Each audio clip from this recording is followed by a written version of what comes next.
SBB Medicare గత సంవత్సరం కాలంగా మీ అభిమానాన్ని చురుకున్న ఎస్బీబీ మెడికేర్ మొదటి వార్షికోత్సవం సందర్భంగా కృతజ్ఞతలతో 1000 రూపాయల మందుల కొనుగోలుపై ఓఆర్ఎస్, 1999 రూపాయల మెడిసిన్స్ కొనుగోలుపై డిజిటల్ థర్మామీటర్, 2999 రూపాయల మెడిసిన్స్ కొనుగోలుపై గ్లూకోమీటర్ ఉచితంగా పొందండి. ఫ్రీ హోమ్ డెలివరీ కోసం కాల్ చేయండి 6262515149. SBB Medicare, Tilak road, Tirupati. Chittoor నగరంలోని జిల్లా ఉపాధి కల్పన అధికారి కార్యాలయంలో బుధవారం ఉదయం నిర్వహించిన జాబ్ మేళాకు విశేష స్పందన వచ్చిందని జిల్లా ఉపాధి కల్పన అధికారులు పద్మజ తెలియజేశారు.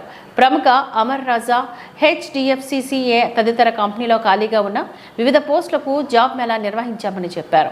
ఈ పోస్టులకు దరఖాస్తు చేసుకోవడానికి 200 మందికి పైగా నిరుద్యోగ యువకులు దరఖాస్తు చేసుకున్నట్లుగా తెలిపారు.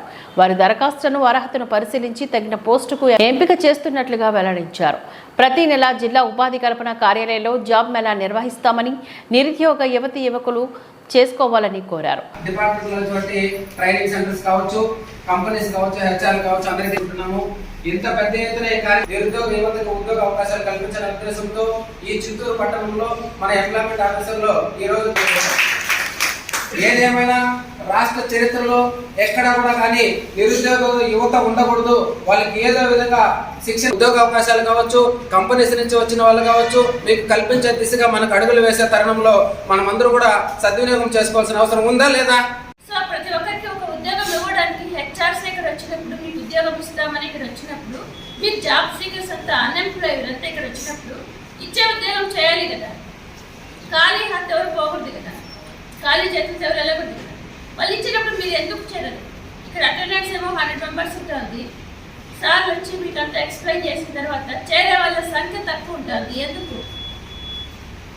మీరు ఎక్స్పెక్ట్ చేసిన జాబ్ మీకు దొరకటం లేదు కదా. మీరు ఏమంటారు? ఉద్యోగం అంటే మీ దృష్టిలో ఏంటంటే ఒక టేబుల్ ఉండాలి, చైర్ ఉండాలి, పైన ఫ్యాన్ ఉండాలి, వర్కింగ్ అవర్స్ ఉండాలి, 10:30 ఉంటారు. అదే ఉద్యోగం అని మీరు అనుకుంటా ఉన్నారు, అంతే కదా.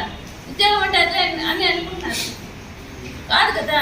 ఇప్పుడు అందరికీ మంచి గ్రూప్ 2, గ్రూప్ 1, ఐఏఎస్ ఇవన్నీ కూడా రావాలని చేయాలని ఉంటుంది. మనం ఏదైనా టీవీ, యూట్యూబ్లో చూసినా, సీరియల్స్లో చూసినా, మూవీస్లో చూసినా కూడా వాళ్ళ రోల్స్ అనేది చూసేసరికి మనం కూడా అట్లా కావాలని, మనం కూడా అట్లా కావాలని అనుకుంటాం. అందరి డ్రీమ్ కదా, అందరూ సరే. కానీ అందరూ ఆ స్టేజ్కి చేరాలంటే కొంతమంది పరిస్థితి బాగుండకపోవచ్చు ఇంట్లో. ఇప్పుడు మామూలుగా లోయర్ మిడిల్ క్లాస్ వాళ్ళందరికీ కూడా ఐఏఎస్ కావాలని ఉంటుంది, కానీ వాళ్ళు అది అఫోర్డ్ చేయలేని పరిస్థితిలో ఉంటారు చాలామంది. మిడిల్ క్లాస్ వాళ్ళు, లోయర్ మిడిల్ క్లాస్ వాళ్ళు. ఇప్పుడు చూడండి, ఎవరు చేస్తే బీటెక్, మామూలు డిగ్రీ వాళ్ళు కూడా ఇక్కడ ఎంతమంది బీటెక్ వాళ్ళు ఉన్నారు. ఒక సమస్య ఎంత ఉంది అంటే విఆర్ఏ అంటే విలేజ్ రెవెన్యూ అసిస్టెంట్. ముందు కాలంలో వాళ్ళని తలారి అనేవాళ్ళు.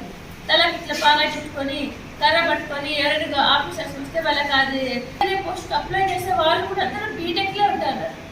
మామూలు డిగ్రీ వాళ్ళు కానీ అతనికి క్వాలిఫికేషన్ 10th ఉంటారు. అంటే ఎంత సమస్య ఎంత తీవ్రంగా ఉందో అని చెప్తాను మీకు.